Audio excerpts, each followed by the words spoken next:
আসসালামু আলাইকুম বন্ধুরা, সবাই আশা করি ভালো আছেন। আজকে আমাদের বাড়িতে মেহমান আসবে, তাই তাদের জন্য বিভিন্ন আইটেমের রান্না করার প্রস্তুতি চলতেছে।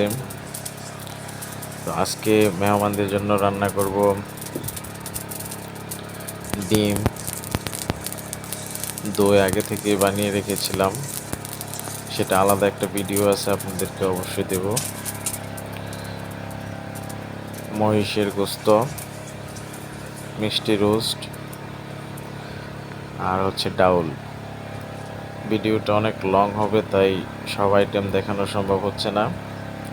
আজকে শুধু আপনাদের সাথে শেয়ার করতেছি কীভাবে মিষ্টি রোস্ট রান্না করব। প্রথমে মুরগিগুলো হলুদ আর একটু লবণ মাখিয়ে ভালো করে তেলে ভেজে নিচ্ছি। আবার বেশি শক্ত করা যাবে না, তাহলে রোস্টগুলো স্বাদ নষ্ট হয়ে যাবে। রোস্টগুলো খেতে আপনার মনে হবে যেন অনেক শক্ত কিছু খাচ্ছি, তাই মোটামুটি বাদামি আকার ধারণ করার সাথে সাথে সেটা তুলে নিতে হবে। ভাজা শেষ হলে এখন আমি একটা কড়াইতে তেল দিয়ে দিলাম পেঁয়াজ কুচি, পরিমাণ মতো পেঁয়াজ কুচি। প্রায় আমি 2 কাপ পরিমাণ পেঁয়াজ কুচি দিয়েছি। এখন ভালো করে নাড়াচাড়া করতে হবে, পেঁয়াজগুলো ভালো করে ভেজে তারপর দিয়ে দিলাম আপনার হলুদ, দিয়ে দিলাম আপনার আদা বাটা, রসুন বাটা, এবং সাথে দিয়ে দিলাম বাদাম বাটা।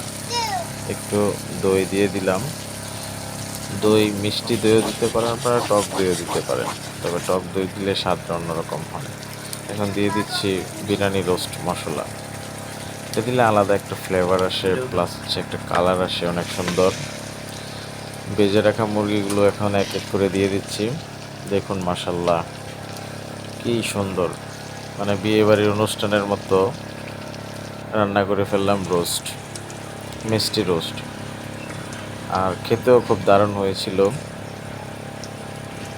আশা করি আপনারা দর্শক যারা আছেন দেখলে আপনাদের জিভে জল এসে পড়বে। আপনাদের দাওয়াত রইল, আমার এখানে চলে আসবেন।